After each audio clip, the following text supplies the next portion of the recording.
Perkenalkan, saya Ganjar Jatmika Sukanda dari SMP Negeri 1 Padaherang. Melalui video ini, saya ingin menyampaikan bahwa sekarang siswa dan siswi SMP bisa buat film. Digitalisasi dalam dunia pendidikan mewajibkan setiap sekolah untuk terus meningkatkan pembelajaran yang mampu menyesuaikan dengan zaman. Setiap peserta didik tingkat SMP kini bisa dipastikan memiliki smartphone atau gawai pintar. Mereka sudah fasih menggunakannya dan setiap hari akan berselancar melalui internet menggunakan gawainya masing-masing.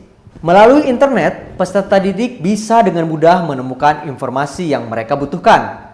Sehingga kini guru hanya perlu membimbing peserta didik dalam mencari informasi yang berguna dalam pembelajaran baik itu di sekolah maupun di rumah. Media sosial atau yang lebih populer disebut dengan medsos juga semakin berkembang. Beberapa media sosial yang populer antara lain WhatsApp, Facebook, Instagram, Twitter, TikTok, dan YouTube. Melalui media sosial, kita bisa saling berinteraksi menggunakan kalimat yang diketik, gambar, suara, maupun video. Melalui media sosial pula, kini semakin banyak konten kreator atau pembuat konten pada media sosial. Para konten kreator ini membuat konten sebagai hobi, mengisi waktu luang, dan bahkan menjadi pekerjaan utama. Konten yang disajikan juga beragam, mulai dari pendidikan, dokumentasi kegiatan sehari-hari, review produk, maupun film pendek. Sehingga kini sudah banyak para peserta didik yang bercita-cita atau ingin menjadi seorang konten kreator.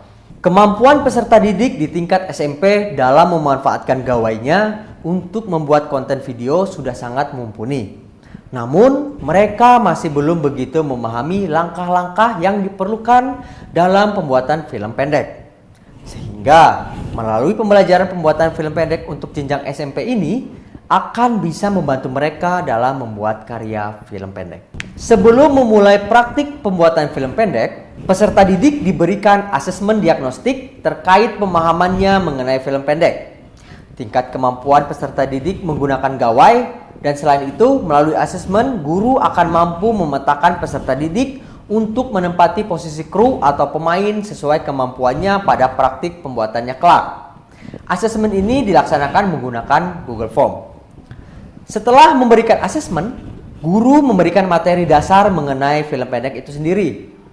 Mudahnya, film pendek merupakan film yang durasinya relatif lebih singkat daripada film pada umumnya. Durasinya sekitar 5-30 menit. Film pendek sendiri bisa bersifat karya murni ataupun komersil. Peserta didik yang sudah diberikan materi mengenai apa itu film pendek, terlebih dahulu diberikan kesempatan untuk mengapresiasi karya film pendek sebagai gambaran bagi mereka agar lebih memahami karya yang kelak akan mereka buat. Peserta didik akan ditugaskan untuk bekerja sama membuat review serta membedah film pendek yang sudah mereka lihat. Kemudian harus mereka presentasikan di depan kelas sebagai bahan diskusi lebih lanjut. Jika peserta didik sudah memahami dan dianggap mampu untuk membuat film pendek, maka guru harus membimbing peserta didik melalui 3 tahapan produksi film pendek, yaitu praproduksi, produksi, dan pasca produksi. Praproduksi adalah persiapan bagi peserta didik sebelum memulai proses syuting. Tahap ini sangat penting agar peserta didik tidak kebingungan ketika sudah masuk kepada proses produksi atau syuting. Tahapan yang pertama yaitu pembagian kelompok dan kru. Dalam satu kelas dengan jumlah siswa berkisar antara 30-32 orang peserta didik dibagi menjadi 2 kelompok dengan jumlah peserta didik laki-laki dan perempuan di masing-masing kelompok berimbang. Setelah itu, peserta didik akan dibagi sesuai dengan job desk-nya masing-masing. Antara lain, sutradara, asisten sutradara, penulis cerita, penata kamera, penata suara, editor, pemain, dan lain sebagainya. Peserta didik membuat cerita berdasarkan genre film pendek yang akan dibuat. Pembuatan cerita dikerjakan oleh kru pembuat naskah yang dibantu oleh sutradara. Peserta didik diarahkan untuk menggunakan metode dan Harmon Story Circle sebagai dasar membuat cerita yang menarik. Dan Harmon Story Circle sendiri merupakan metode penceritaan 8 babak yang sering digunakan untuk penulisan film pendek maupun cerita pendek. Setelah peserta didik selesai membuat cerita, Cerita tersebut didiskusikan kembali beserta kelompok untuk mendapatkan masukan lebih lanjut dari para kru dan pemain yang terlibat. Yang ketiga, pembuatan storyboard. Naskah yang sudah dibuat akan dijadikan storyboard oleh penata kamera yang dibantu dengan sutradara. Storyboard sendiri merupakan langkah penentuan posisi kamera yang akan sangat berguna ketika nanti proses syuting. Yang keempat, pembacaan naskah dan latihan. Selama proses pembuatan storyboard, kru lain beserta pemain yang sudah terpilih melakukan pembacaan naskah serta latihan adegan yang dibantu oleh sutradara maupun asisten sutradara. Pembacaan naskah dan latihan ini berguna agar pemain serta kru lebih mampu mendalami cerita yang akan dibuat serta lebih memahami peran yang akan dimainkan. Yang kelima, persiapan alat dan tempat. Sebelum pelaksanaan syuting, kru penata kamera dan suara harus memeriksa kesiapan alat yang akan digunakan untuk merekam gambar dan suara, baik itu menggunakan gawai ataupun kamera profesional. Peserta didik diberikan kebebasan untuk menggunakan peralatan yang mereka miliki. Selanjutnya kita masuk pada tahap produksi. Proses produksi atau disebut juga dengan proses syuting dilaksanakan sesuai dengan jadwal yang sudah dibuat. Melalui proses syuting ini, sutradara berperan penting dalam mengarahkan seluruh pemain dan kru untuk merealisasikan film yang sudah dirancang dengan sebaik mungkin. Dan yang terakhir, pasca produksi. Pasca produksi merupakan proses pengolahan hasil syuting yang sudah dilaksanakan. Adapun beberapa proses pasca produksi adalah sebagai berikut. Yang pertama, editing. Video dan suara yang sudah direkam diolah menggunakan gawai ataupun komputer dengan aplikasi editing video. Editor berperan sangat penting dalam proses ini sehingga peserta didik yang menjadi editor harus benar-benar sudah menguasai aplikasi pengolahan video di perangkatnya masing-masing. Proses editing diawasi dan dibantu oleh sutradara agar film pendek yang dihasilkan sesuai dengan yang diinginkan. Film pendek yang sudah selesai diedit akan ditampilkan di depan kelas.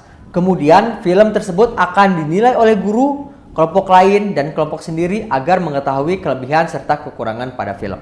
Yang keempat, distribusi film. Film pendek yang sudah selesai dinilai diunggah pada media sosial peserta didik maupun media sosial sekolah agar karya peserta didik mendapat apresiasi lebih luas dari masyarakat. Selain melalui media sosial, film pendek yang sudah dibuat bisa diikutsertakan pada festival film ataupun lomba film pendek. Pada akhir pembelajaran, peserta didik melakukan refleksi dan evaluasi proses pembuatan film pendek. Proses ini dimaksudkan agar peserta didik memahami kesulitan dan mendapatkan solusi yang diperlukan dalam pembuatan film pendek di kemudian hari. Selama kurang lebih 2 tahun menerapkan metode pembelajaran pembuatan film pendek untuk jenjang SMP ini, saya meyakini melalui pembimbingan yang tepat, peserta didik di jenjang SMP mampu untuk memproduksi film pendeknya sendiri. Beberapa karya film pendek yang melibatkan guru dan peserta didik yang mendapatkan penghargaan di tingkat nasional di sekolah kami. Antara lain, juara 2 tingkat nasional guru bercerita mengajar Pancasila, juara 2 tingkat nasional yang diselenggarakan oleh TV Edukasi dan Kemendikbud, juara nominasi kedua tingkat nasional yang diselenggarakan oleh Kominfo, KPI, dan Bakti. Nominasi 10 besar kompetisi video pendek Hari Pahlawan oleh Kemensos RI. Juara 1 tingkat nasional Pandemi Bukan Masalah yang diselenggarakan oleh Universitas Widya Kartika. Juara favorit Inalum Video Competition. Juara 2 tingkat nasional Bangkit Fest, Bakes Bangpol, Jawa Barat. Film terbaik Festival Film Online Lampung. Juara 3 Festival Film UNJ. Juara 2 tingkat nasional kompetisi video semenit. Juara favorit Erlangga Art Award. Film favorit tingkat nasional Sound of Justice dari Kejaksaan Agung. Perkembangan teknologi menjadikan guru harus mampu untuk memanfaatkannya sebaik mungkin.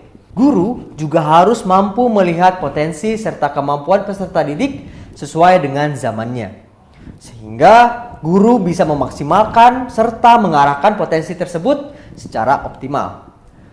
Kini, saya sangat meyakini bahwa peserta didik di jenjang SMP sudah bisa membuat film pendek. Saya Ganjar Jatmika dari SMP Negeri 1 Padaherang. Cukup sekian dan terima kasih.